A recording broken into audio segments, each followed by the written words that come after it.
India Food Forum, a big one at a time like this, when everyone's wondering whether today's food scene, grocery and retail scene is going to transform into something else over the next 2 to 5 years. The whole idea of the India Food Forum, one that you're very familiar with, every year is to try and be a step ahead of what is likely to happen at the industry. And more importantly, arm you and give you enough to carry with, in terms of tools, thoughts, ideas, so that you can be prepared for that mega change. The theme this time is indeed that, harnessing the future of food retail through groundbreaking concepts and embracing technology. Perhaps each one of you here realize that when you walk in, this conference is as much about technology as it is about food. And that is truly the idea, to try and bring the two to converge and discuss how things will change for the sector, for your target consumer, and how you can make the most of it.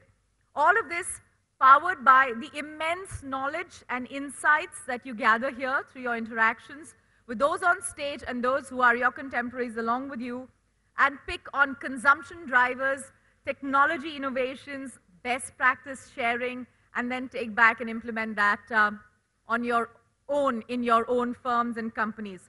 So let's begin this afternoon with two spectacular presentations that will probably give you a vantage point of view on where you and your businesses and your consumers are likely to be headed, after which we're going to have the plenary session discussing with various people from the sector, consumers, constituents, retail, backbone, front end, all of that, and see where the sector is headed.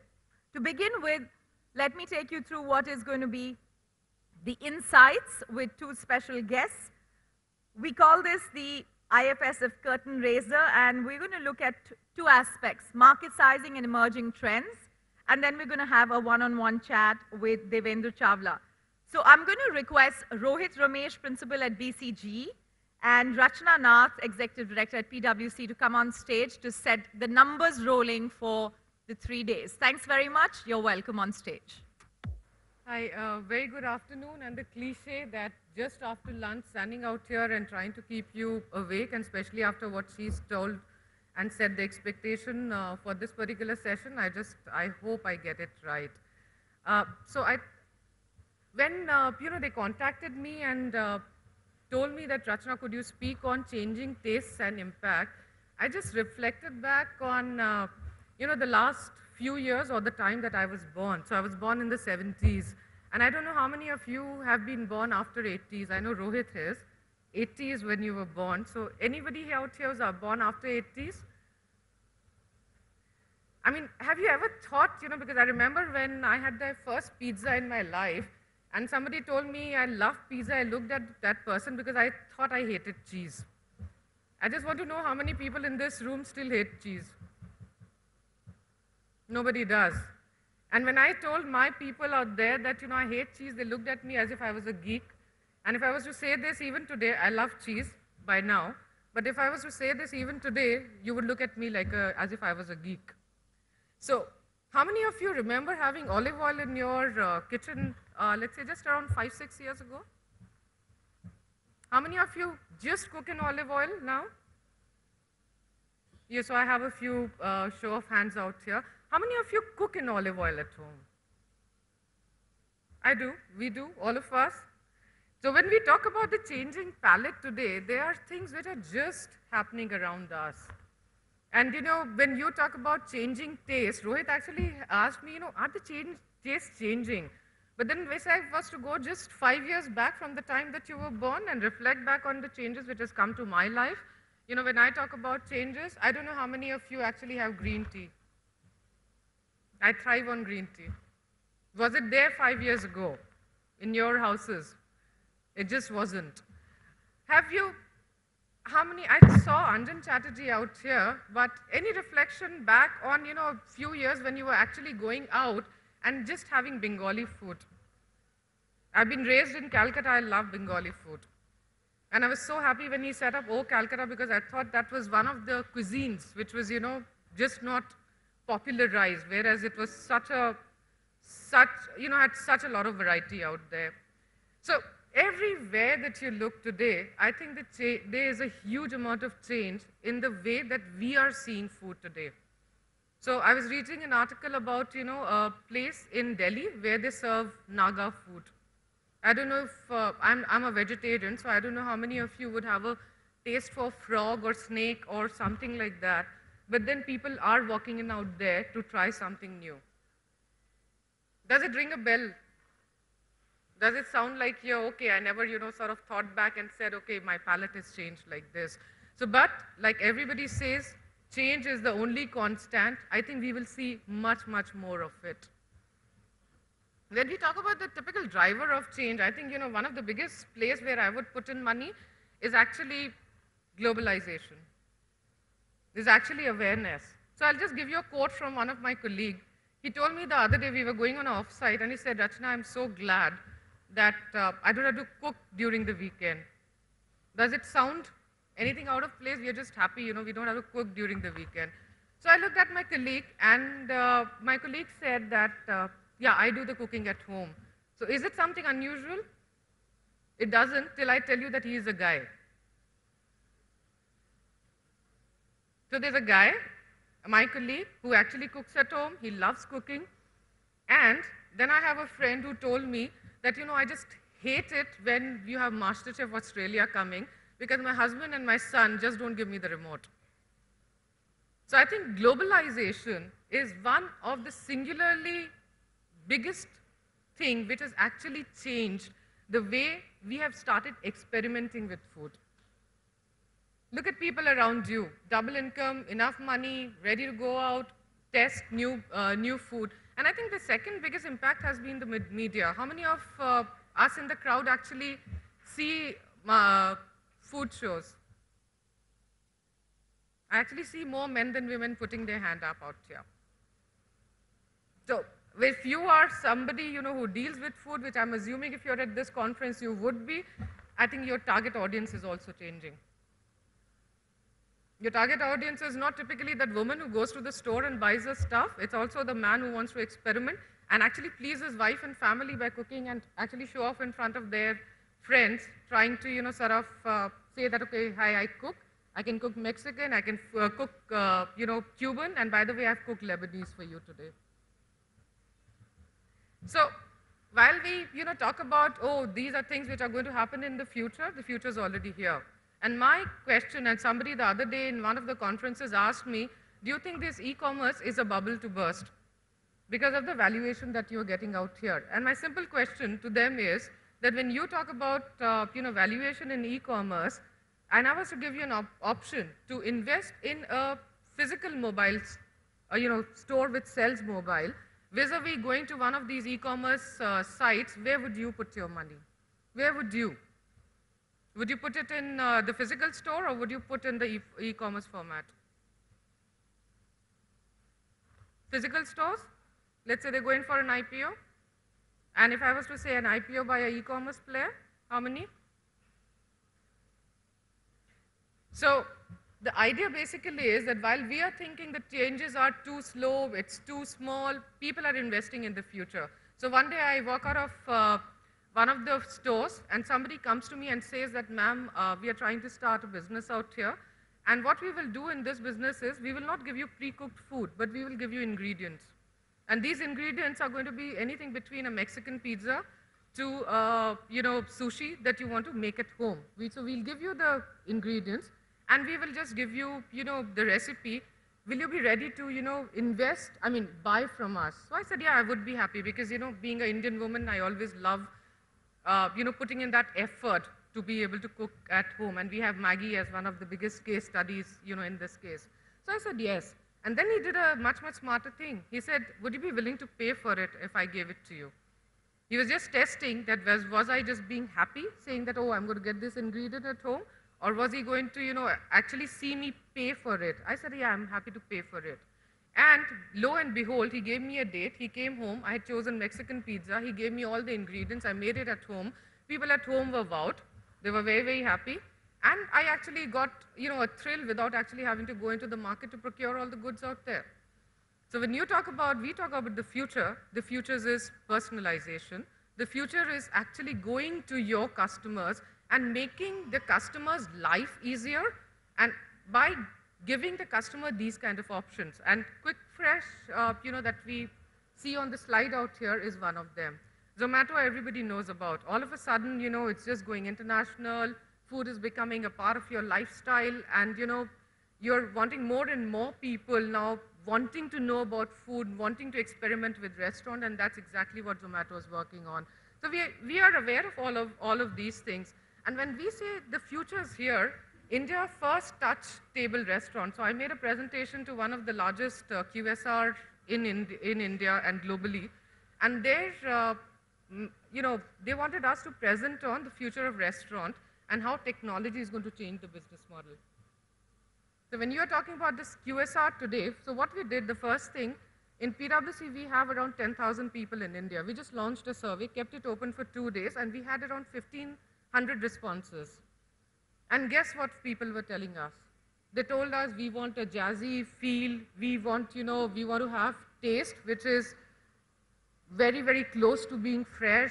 They wanted to experiment a lot, but they were saying, even if I'm talking QSR, for the half an hour that I'm in your store, I actually want to keep myself busy. So give me the option of playing, give me the option of downloading content. I'm happy to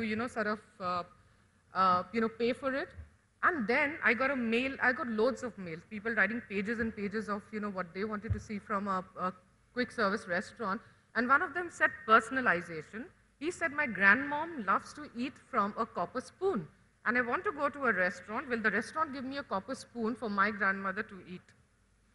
I don't know what level of personalization can we get to, but this is how this generation is thinking. In PwC, 75% of our population is born after 1980. We anticipate it to be, 80% in the next 1 or 2 more years. And if you are planning for the future, then this is how the millennia is thinking. The disruptors. And we always say that, the biggest disruption today is being created by anything which is to deal with digital. E-commerce has just changed the way that we shop. And while we might say that the e-commerce industry is just 2 billion out of the 500 billion that we have in India today in retail, but that's one of our fastest growing segment. So when we talk about, technology and how it is creating the disruption, I think we've seen it all happening on the web. But I think the biggest disruption that will happen is the way that we will interact with the QSRs, with our food providers on the mobile. I think in India, we had talked a lot about laptops, we've talked a lot about this thing, and we are soon to launch a survey that we do on our multi-channel, which will come out in February. But I think the statistics are very, very clear. Innovation is happening on the mobile. Majority of the purchases that we are seeing are actually coming and happening on the mobile out here. And we really don't know the question mark, which is the next big disruptor as far as this space is concerned. But there are huge number of models which are evolving out here. So there are companies, I don't know how many of you have heard of Meatpack. Anyone who's heard of a Meatpack? What do you think this company does? Meatpack? It actually vends apparel. So, you would think Meatpack, meat? No, they vend apparel. They are in a place called Guatemala, which I'm assuming has, much more lenient personal laws. What they do is, if you are in one of their competitors' store and you know that they know that you are there, they will send you out an offer. And they'll say, you have 99% discount on this particular item out here. Rush to our store in this much of time, and we will give it to you at that percentage. The number of seconds more that you take, that 99 becomes 98, 97, 96, 95, and so on. Ever thought of using your mobile to do this thing with your competitor? I'm sure the regulations out here might not allow us to do it, but that's what's happening. If you want to check what people are doing with Twitter, go and check for Twitter Shop. I think it's something that Kellogg's did. They just said, come. They wanted to market their product, so they said, come. We have a shop out here, which was a physical shop, the size of, I think, probably 1/3 of this state. And they said, come and try our product, and then tweet about us. 2 days or 3 days, I don't remember exactly the number of days, but very few, 1.2 billion tweets. So when you're talking about your marketing as well, I mean, this is one of your biggest disruptor as far as, digital is concerned. So if you think the future is yet to happen, the future is very much here because there are models which are happening. And like I said, there are restaurants which are anyway giving you that one-touch, entertainment, one-touch table that you want to place your order in. So just, you remember we used to talk about innovators, early adopters, early majority, late majority, and laggards. You just have two today, the trial users and the vast majority. Anything which goes viral, I don't think anybody's been able to find out the science behind it, but either you have it or you go viral. So that's how the world is changing around us, and it's happening on the social media out here. Investors, if you look at the investors, there's a huge amount of interest of the investors in investing in this QSR segment. So talk about Barbecue Nation, talk about Burger King, talk about Ammy's Biryani. We have a huge amount of investors coming to us and giving us mandates. And PwC, we do have a corporate finance team. Mandates in terms of, investing in this particular format. So what has happened is not only has taste changed, not only has technology created the disruption, but the investors themselves are seeing this particular industry as a sunrise industry for them. So whether it is staples, whether it is spices, whether it is restaurants, we are seeing a huge amount of interest out here. And I think one of the biggest trend is taking food to your customer. So there are business models where if you're waiting on an intersection, you can use a mobile, order your stuff, and actually, on your way, go into a drive-in, pick up your food and walk away. So how do I take food to my customer rather than having my customer walk into my restaurant or, buy food from me is a model that people are looking at. So customer connect is very, very important.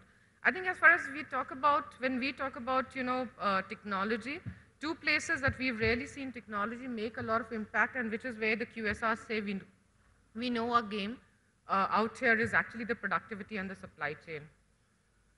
So when we did our total report, retail report last year, and we surveyed around 15,000 people globally on the multi-channel preferences, they actually came back and told us a lot of things. But then we realized that you might have, aspirations of having great customer connects, but there were three other things that was very, very important. One was an integrated technology at the back end. The second was running your analytics. And the fourth was actually having your supply chain deliver what you promise your customer. And they thought that was very, very important for them.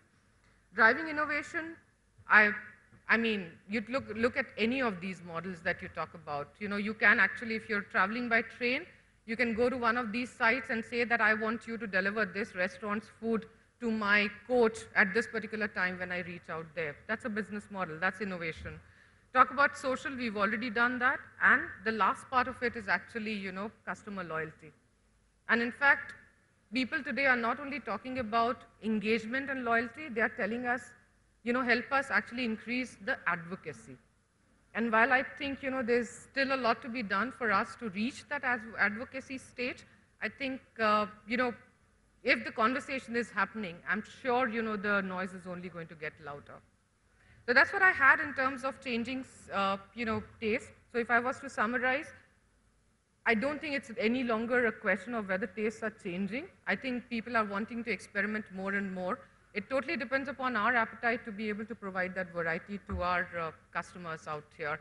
And is there an entire infrastructure, value chain developing to be able to support that? Believe me, I mean, it is much, much beyond our imagination today. So while we talk about government, while we talk about regulation, while we talk about certification, I don't see too many people bothered about it. They are only focused on what is the variety and how do I get all of this variety to my customer out here. Thank you.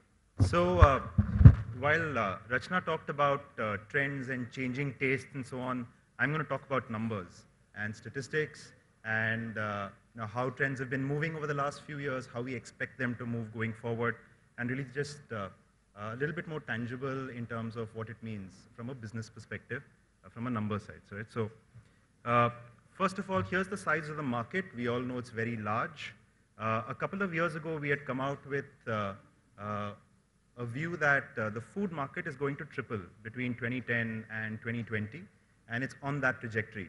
So tripling of the food market in 10 years means 11% CAGR, and if you look at an estimate of the 2014 market size, it's pretty much in the same rate of growth. So it's gone from 15 trillion to about 22, 23 trillion. I mean, whether it's 22, 22 and a half, 23, it's large, and should be a little over 40 by 2020, right? On the right, I mean, nothing new here. Strong, fundamental, structural drivers of the economy are driving this growth. It's a fairly core sector. So income growth is going to rise 3 times. Please keep that in mind. So household income will increase 3x, and a couple of pages from now, I'll talk about implications that will have just on packaged food. Urbanization's happening, nuclearization's happening, nuclear families consume significantly more than joint families, and of course, growing workforce, just the demographics. So nothing really fundamental that we don't know about driving this growth, right? But the number to keep in mind is between 2010 and 2020, we expected the market to triple, and we are on that trajectory right now. Okay? The second is, so what's the breakup of the current market size? And if you'll see, fresh, perishables, and dairy is about a little over 40%, and fresh is really vegetables at 10%, fruits at 4%, dairy at 20%, and so on. This is by value, right? It's not, when you do the volume, the picture look different. Staples are about 34, 35%. So if you just look at fresh and staples, that's 85% of the market. And we expect packaged food and beverages to be about 15% of the overall market. The green bars on this chart really talk about the branded as a percentage share. So overall branded is about between 13 to 15%. So I've just said 15% so that we don't have any false accuracy. But really, if you look at it from a sector perspective, there's a fair bit in dairy, fair bit in oil, and of course, packaged food.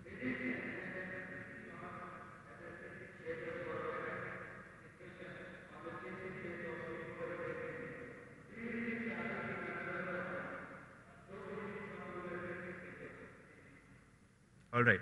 All right. So market's about 20 trillion. 40% is fresh. 35 is staples, and the rest is beverages and food. Yeah.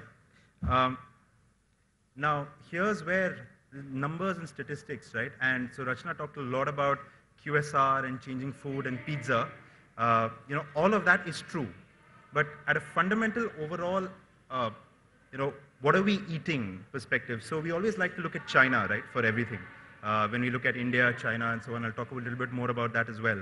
China is seeing a dramatic shift in just the diet, right? So meat, if you really just add up the numbers for pork, chicken, fish, and you really just look at how the Chinese diet has evolved, given that calories are going up, there's just a big shift where it's moving away from grains, or it's moving somewhat and is expected to just accelerate over the next few years, more towards just meat and protein.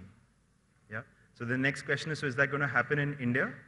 Just at a very fundamental structural level, right? The rate at which the per capita consumption of both protein and fresh, it's exactly the same from a rate of growth perspective. What that means is while tastes are changing and we are eating, at home, outside, different food and so on, just fundamentally don't expect a shift as drastic as what the Chinese market has seen, right?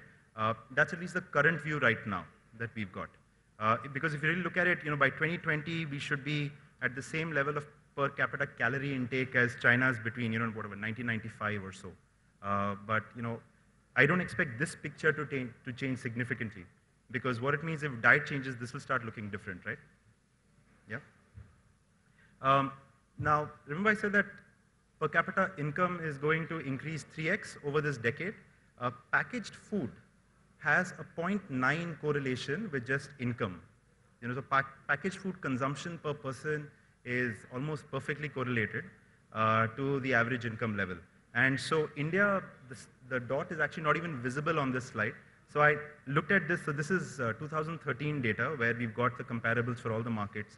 looked at 2011, 2010, and so on, the relationship is the same. And so while, yes, we've got increasing income, people are trading up, and there's a need for convenience, which are driving the demand side, infrastructure, retail, and so on. But really, so if you're in the packaged food business in India, there is just spectacular growth, just being driven by just fundamental income growth, right, which is just more structural in nature. Yeah, so expecting to see a lot of just packaged food should outgrow the rest, basically, as far as the economy is concerned. So that is the sizing and the numbers. I just have one trend, which is more in terms of trading up. And again, there is just a lot of talk about premiumization and what we need to do in terms of the offering that need to be carried. But here's the latest view. So we do this global survey where we really ask consumers, are you going to overall trade up, trade down, or stay at the same level? And trading up is, look, I'll spend a little bit more, or I will spend significantly more on what I buy today on my basket. And trading down is, look, I'm going to cut down on my expenses. And the gray in the middle is, look, I'm going to be at the same level. After China, we are the most optimistic economy from a trading up perspective. Yeah, and this is still, this data is 2013. We're doing the work on the 2014 survey and collecting that. And so hopefully the tendency to trade up should just get better. So if you really look at it, what this means is, as a nation, we are looking to spend more on the categories we purchase, yeah, going forward. Okay, so what does this mean for food is the next question, right? If you look at this chart, food is second only to health. What Indians believe at an overall level, what they will trade up on. So if you really look at it, apparel, trading up tendency is the least, at least in the categories that are on this page, and food is quite high. What is trading up in terms of what is the ticket size or the ATV being driven by? Fundamentally moving to value-added products within the same category or paying a price premium for the brands, right? We'll see that playing out in yogurt and biscuits and confectionery and so on, yeah? So fine, this sounds good from an overall consumer sentiment perspective. How is it impacting just results? If I really just look at snacking or packaged food, the three big categories are biscuits, confectionery, and salty snacks. Don't have salty snacks on this page, but the trend is exactly the same. So if you look at chocolates, which is the left panel, premium chocolate growing faster than just the low end and the mid end. This is percentage share of the market by value. The right-hand side is the same thing for biscuits. Again, premium biscuits, cookies, filled sandwiches, growing faster than plain. So there is just a lot of people want to trade up. If the product is in the market and you have the right GTM, that business should come. And again, just structurally, income is going to support that. So last page on just what I have to talk about. So if you really want to look at how you're going to win in the premium packaged food space, there are three things, and there are always three things, right? So the first is you need a significantly better product. I mean, you can't be smoke and mirrors. You need to have a tangible difference in the product that you want to charge a premium price for.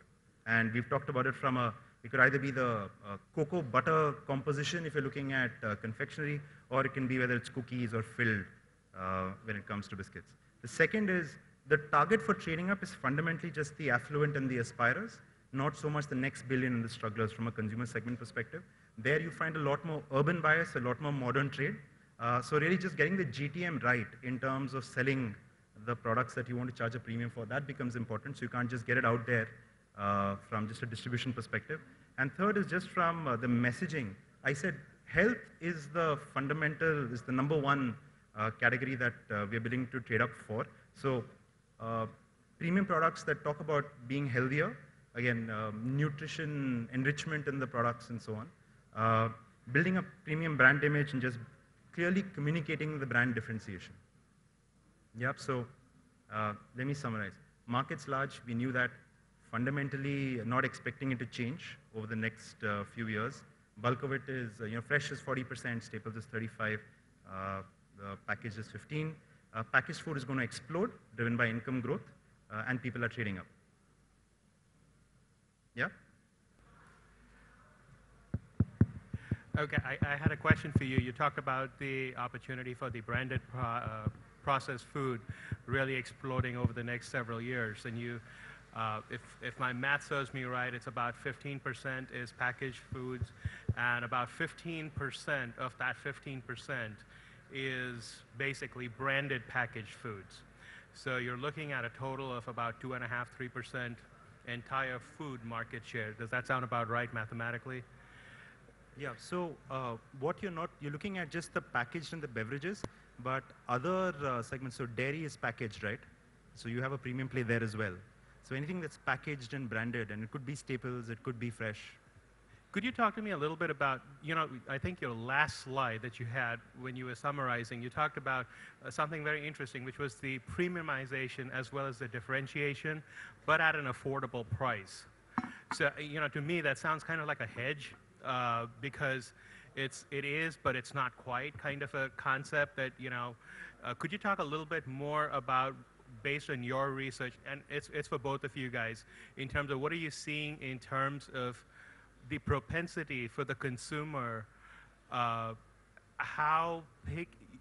love the new products, they love the new cream-filled biscuits, or they love the new dairy with fruits in them, or whatever, the yogurt with the fruit-filled yogurt, or whatever it is. But can you talk a little bit about that pricing piece of it? So they love the new fancy stuff, but what is the propensity to pay that extra 15% or that 20%? And is that really translating from a monetary standpoint, or it's just that's the cost of doing business in a new market? Can you talk a little bit about that?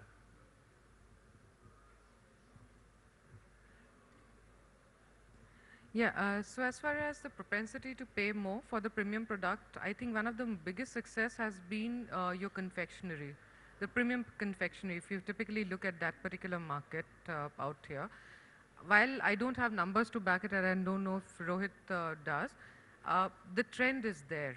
Because and the surprising thing is the trend is there not only in the urban, tier 1, tier 2, I think tier 3, tier 4 are also coming up as a much, much more aspirational location to be able to, buy things so that, it adds on to their own social standing.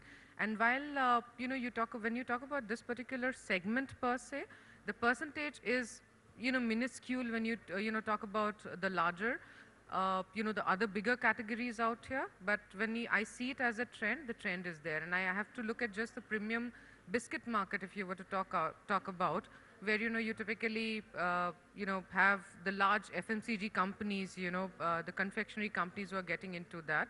That market is actually showing the way. So could you lastly just talk a little bit about, you talked about the premiumness of the product, and you talked about confectionery being an interesting market segment that is seeing a lot of growth. I haven't heard anybody talk about specifically children.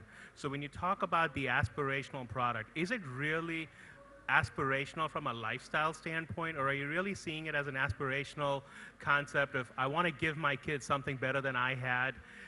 So I guess my focus is, if the product is more kid-focused, is that where you're truly seeing the increase? Because when I look at your statistics, your typical players are Mondelez, Kraft, whatever you want to call them, and a lot of their products are very kid-specific. So is that what you're really seeing, that if it's focused towards kids, that's where you're seeing a significantly higher uptake than if it was for the general market? Is that what you're looking at?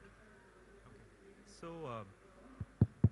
all right, so the first thing you asked was pricing, right? So you remember the chart that I showed that, at a premium price point, which is, 15, 20%, you are actually seeing those segments growing because consumers are willing to pay. Now, it varies by category, and of course, there is a scientific way in which you decide the prices that you want to charge, right? But you're seeing that in multiple categories where you're willing to command the price point. And of course, margins are much better also. And if you have a structural disadvantage from a starting position perspective in an entrenched market, it's much easier to come in at a premium price point because you just have so much more margin. Yeah. The second question you asked about kids, right? So kids are the big influencers, which is why if you look at any of the kids' TV channels, you'll find a lot of advertising that is targeted for adults. But I think, yes, people are willing to spend more for what their kids consume. So exactly along the lines of what you said. But if that's the first trial, if I were to call it that, that doesn't mean the rest of the family doesn't start consuming. So it's not limited only to kids from a category perspective, and so I'm not saying that only kids products are seeing premiumization and trading up, but you're right, for many categories, the entry is often through kids and then the rest of the family follows suit from an initial purchase perspective. And you're right again saying that kids are the key influencers for the brand choices and the product choices that parents make. Great. Well, we're running out of time on this one, so no more questions there, but we'll move on to the next part of this panel, and I'll request Rohit, Ramesh, and Rachna Nath to stay here with us on stage. I'm going to call to have a very fascinating conversation into consumer insights. Devendra Chawla, Group President, Food FMCG Brands with the Future Group. Devendra, welcome. You all can hear us loud and clear. We'll have an opportunity to ask Devendra some questions, so that'll be right after this Q&A.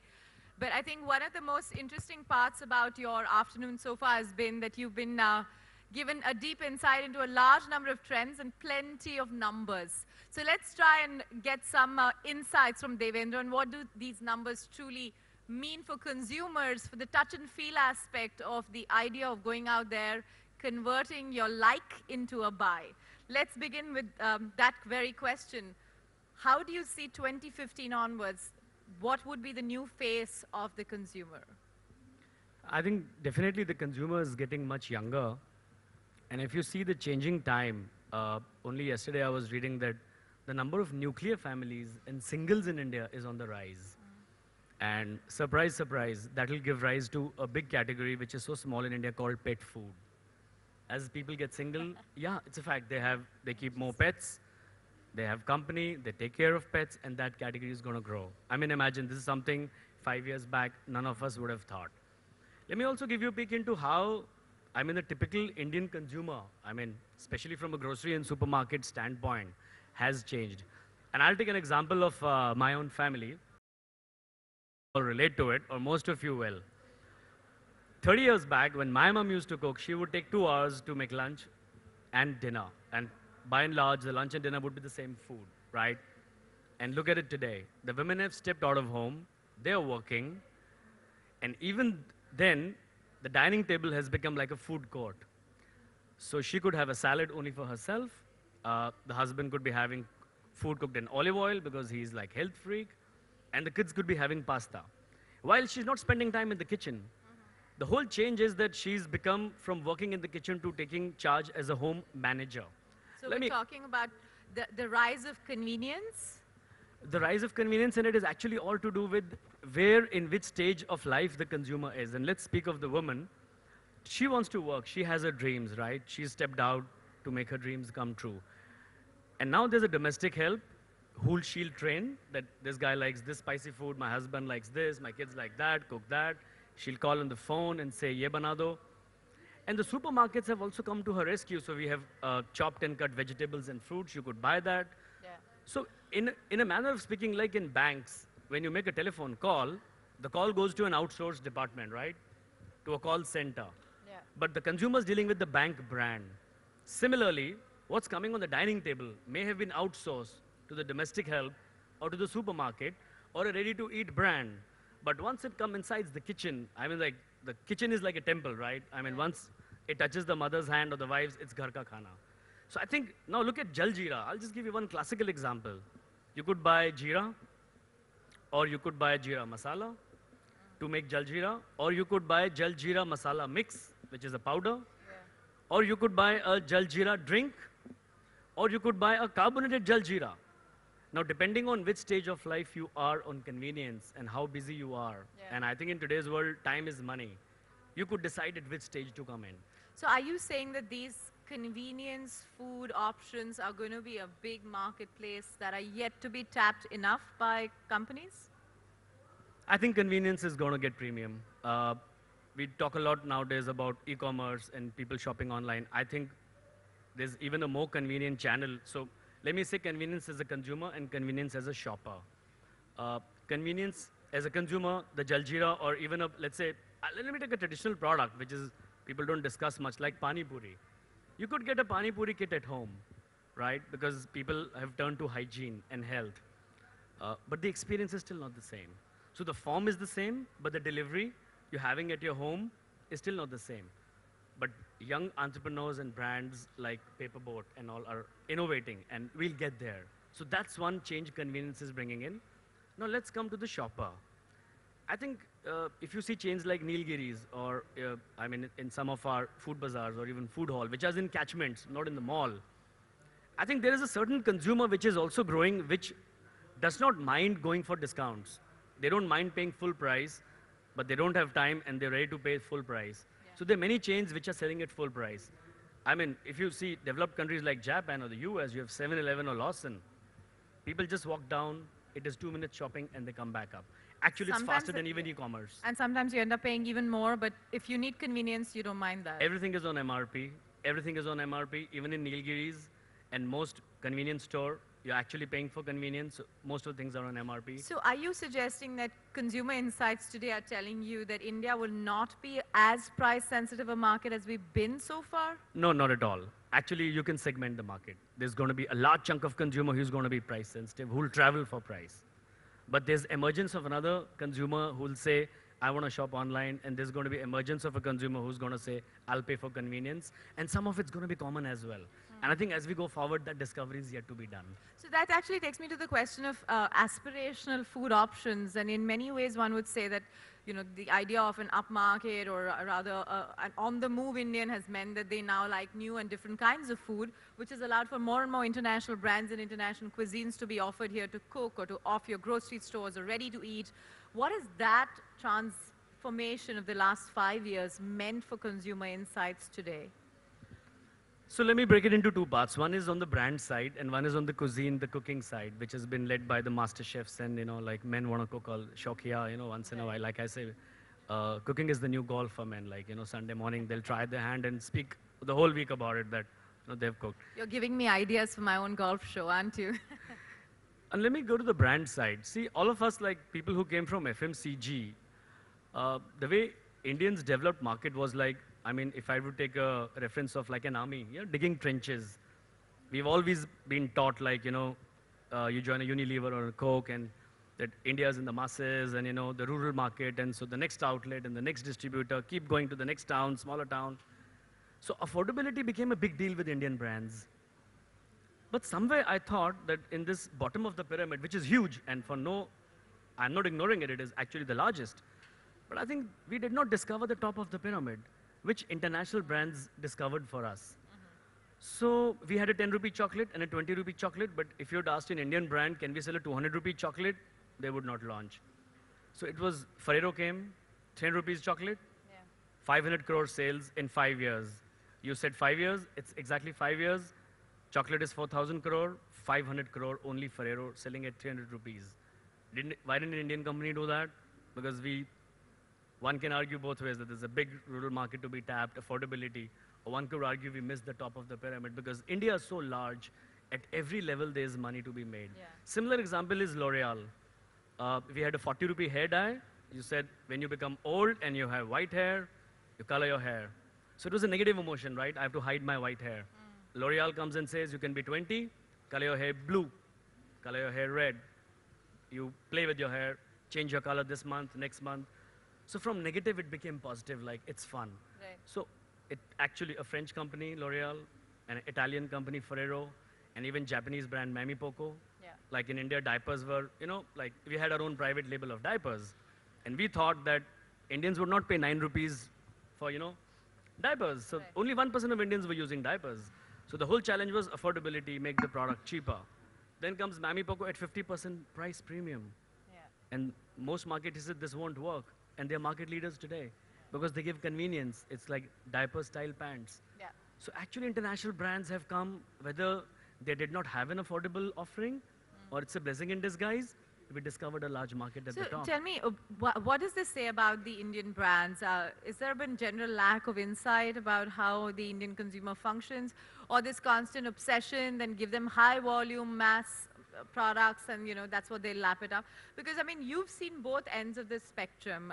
Your brand has got the food bazaars, which has that massive Independence Day sale when people are buying in kilos and kilos. And then people walk into a food hall to pick up the most niche coffee they'd like to have. So, where did we lose the plot as a market, as a food market, and where did we get it back? So this is a tough one and I'll attempt it. I think it's about mindset. Like we get caught on with that, the large numbers, the size of the market. And now one can't even say that's wrong, it's right, because the market is large and one can. But then, the same mindset of working on 10 rupees chocolate and the same mindset to work on 300, I think that needs a shift. Eventually, the biggest companies, Huggies and Pampers, which is Levers and P&Gs of the world, I mean, they're world leaders in categories. But then once Mammy Poco came now, other brands are following. So leaders become followers. Yeah. Even the existing chocolate companies have eventually launched 200, 300 rupees chocolate pack. So I think it's about, can you think on both the ends of the spectrum or not? I think it's all about mindset. So that takes me to those two ends of spectrum. When in India we look at sort of a bit of a crisis or any sort of I would say, a financial crunch, people talk about downgrading within the retail sector, off the retail shelf. But on the other spectrum, it's the premiumization of products. How do you see the two playing out? And is the idea of downgrading becoming possibly sort of on a diminishing return, so to speak, while premiumization still remains highly aspirational and therefore has a stronger shelf life as a concept? So I have a strong view on this, and I'm not sure many will, all will agree with me, but I think marketeers, me included, we coined these terms, down trading, up trading, and actually consumers never down trade or up trade. Let me put it there. Actually consumers make a trade-off. Somebody who's just joined a job, their salary might be 40,000 rupees a month, but they want to buy a 50,000 rupees iPhone 5, iPhone 6. But in some other category, they may eat in an economy restaurant, like, a 40 rupee dosa or a 20 rupee dosa. Because it's what's important to the consumer. 10, 20, 30 years back, consumers would move up in levels like chota ghar, small car, normal kapde, small mobile. Then once you'll become affluent, you'll go one level up. Thoda bada ghar, better car. You know what I'm saying? We would move up in stages, no more.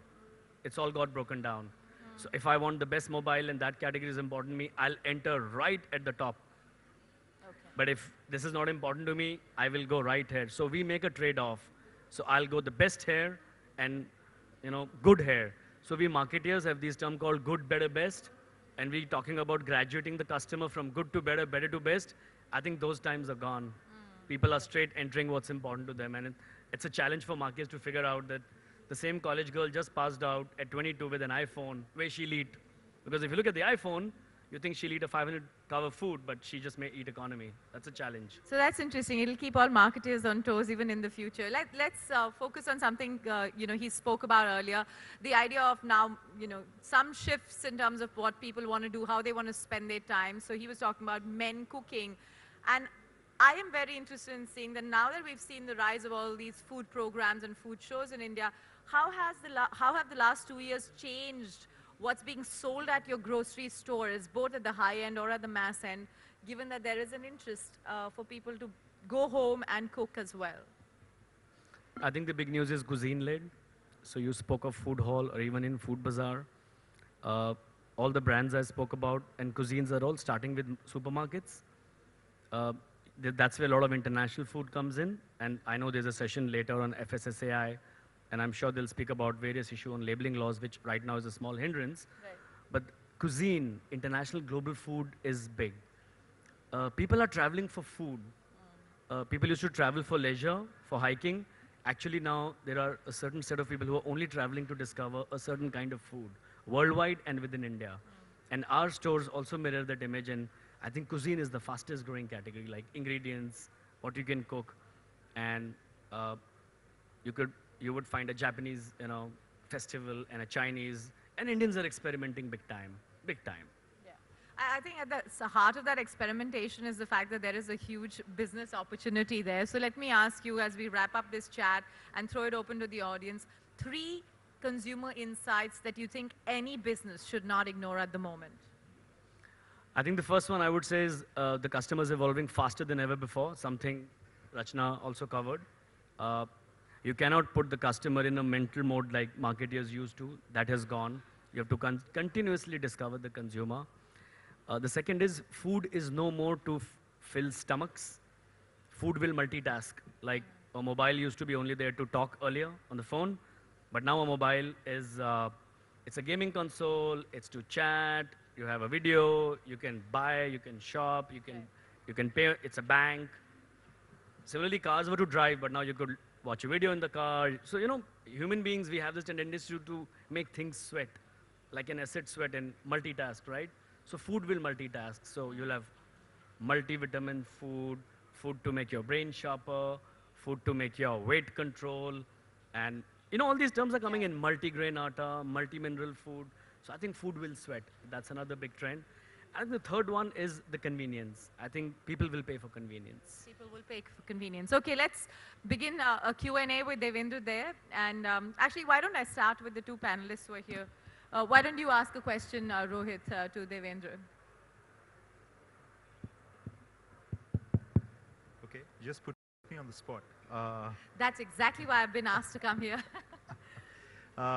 Just a question that you said about it's not about premium or mass, right? What she talked about, Food Bazaar and Food Hall. But do you think it's different by whether you're shopping for your monthly staples or whether you're looking at top-up? So is it more occasion-driven price point choice that consumers are making in the food and grocery context? So we still have the monthly buying happening. By and large, at the beginning of the month, you know, when people get salary, the first 10 days are still important when it comes to grocery. But the other 20 days, when it comes to cuisine, international food, or gourmet, these are by and large nothing to do with which time of the month you're buying. And I think the importance of that is going to increase in the coming time. So you're saying it's discretionary only after the first 10 days? Again, it depends where you are. I think with rising affluence, the dependence on first 7 days is going to go down. It all depends, like, which model of shopping do you believe in and how you want to shop. Look at the gourmet stores. You don't get HPC there in many of the stores. You don't get home and personal care, so you can't get a soap or a detergent. But people will go there because they believe in a certain kind of cuisine. But when it comes to regular grocery, I think the supermarkets still are the place to go.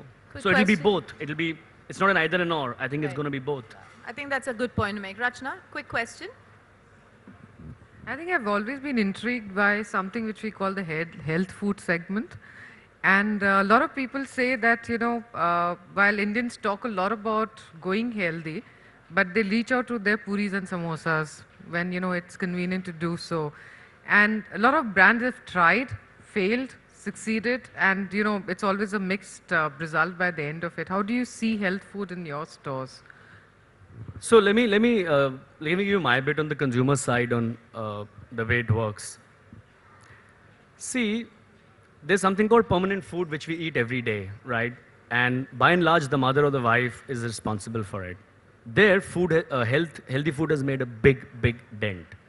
So when it comes to olive oil, rice bran oil, Safolas of the world, right? Because you eating that food every day, it can impact your health. Think of cornflakes. You're having breakfast every day. Cornflakes and muesli have entered our life. Oats is a big story in the last 5 years. Think of the breads. Life has changed. You have brown bread, multigrain bread, and the white breads by and large are out, at least in the metros. Because these things impact our life every day, consumers will make the shift. I think it's all about per capita consumption, where brands get it wrong. And let me take you an example in the industry where I work. For Coca-Cola, the per caps in the US is 400. Now, per capita, just for everyone's knowledge, is 400 divided by 365 days in a year. So everybody in America drinks one Coke a day, more than one Coke bottle a day. Now, if that has a lot of sugar, I need to watch out. So wherever the per caps go up of a category like oil, because food is cooked every day, they drink Coke with, you know, pizza or whatever they eat, fast food every day. There, you have to shift to healthy food because I still want my Coke, but I'll have Diet Coke. So Diet Coke is a $1.4 billion brand. That's 9,000 crores in the US. It's not even 1% of Coke sales in India even today. Why? Because the per caps is only 14 in India. So 14 divided by 12 months. I can't even divide by 365 days. People drink in India one Coke a month. So what are they saying? What is the message? The message is, if I'm going to drink once in a month, allow me to have the best taste. Allow me escapism. let me have my fun, and then anyway, every day I'm going to have healthy food which is cooked at home. But in the US, you can't say that because you're going to drink a Coke a day. Now, either you give up Coke or you move to the healthy side. So their Diet Coke and Coke Zeros become huge. So in India, all the brands which have come into regular consumption on health side are doing very well. Where they did not do well was where if I'm eating a cookie once in a month, I mean, I want to have my tasty cookie. You can't make me have healthy cookie. Now, so what does it mean for brands? Let per caps develop the market, make the per caps come so high that I want to eat that product every day, and then the market will tip to the health side. And for young entrepreneurs, that's a cue. Wherever the market per caps are going up, the healthy side will start emerging. Yeah. Now, the moment you put this lens, you'll realize which one fails and which one passed. I think that's an interesting insight, especially given with an example. Gives you a good idea of how the market in India and what we've seen in America is changing, and particularly that question on nutrition remains valuable insight because that's a market that will still find its feet. Let's get some questions. Of course, do introduce yourself by your name and your company. So we'll start with the lady and then we'll go back to him. Yeah. Hi, my name is Stuti Agrawal and we are into manufacturing of gluten-free pastas. So I would like to go back to your example of chocolates manufactured in India vis-a-vis chocolates manufactured outside and imported in India. You said in India we are still not encashing on the fact that we are not manufacturing very expensive products because there is a certain consumer perception attached to it. Meaning if the product is imported, I am willing to pay a higher price for it, be it chocolates or pastas or any cereal or any other product. So do you think Indian market is prepared for encouraging such made in India products in the food and retail industry? Absolutely, Indian market is ready. I mean, the consumers are always ready. The marketeers fail. Right. So what I meant was that it took an Italian company, Ferrero, and a Japanese company and a French company, L'Oreal, to discover that at the top there was a large market. But the market was there. Even if an Indian brand would have said that you can color your hair, you don't have to be old, you don't have to turn 40, 50 and have white hair, but even at 20 you can look fashionable, people would have heard.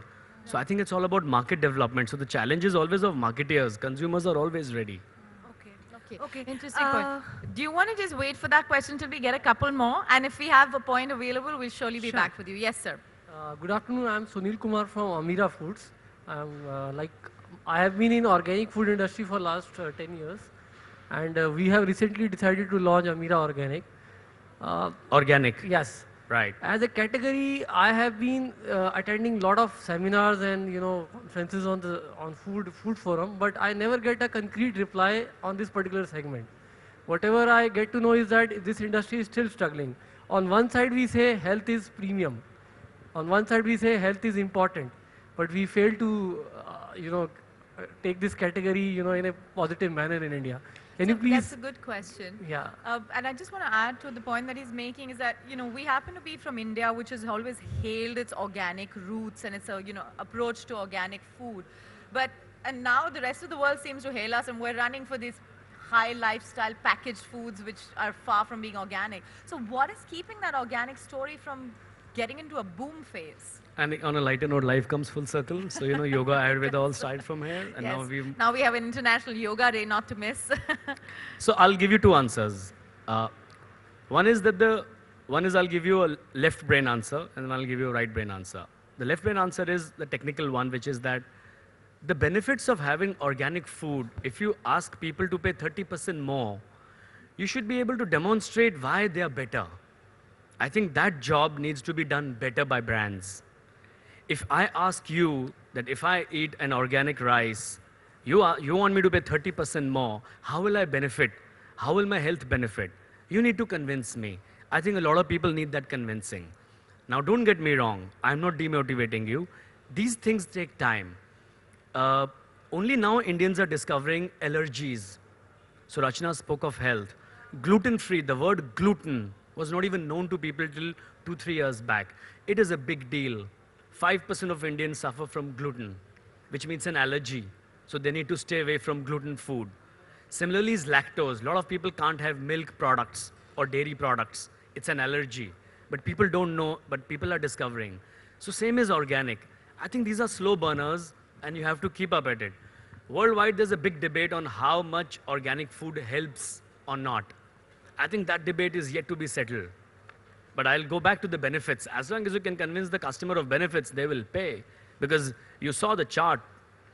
The highest thing people will uptrade the data is on health.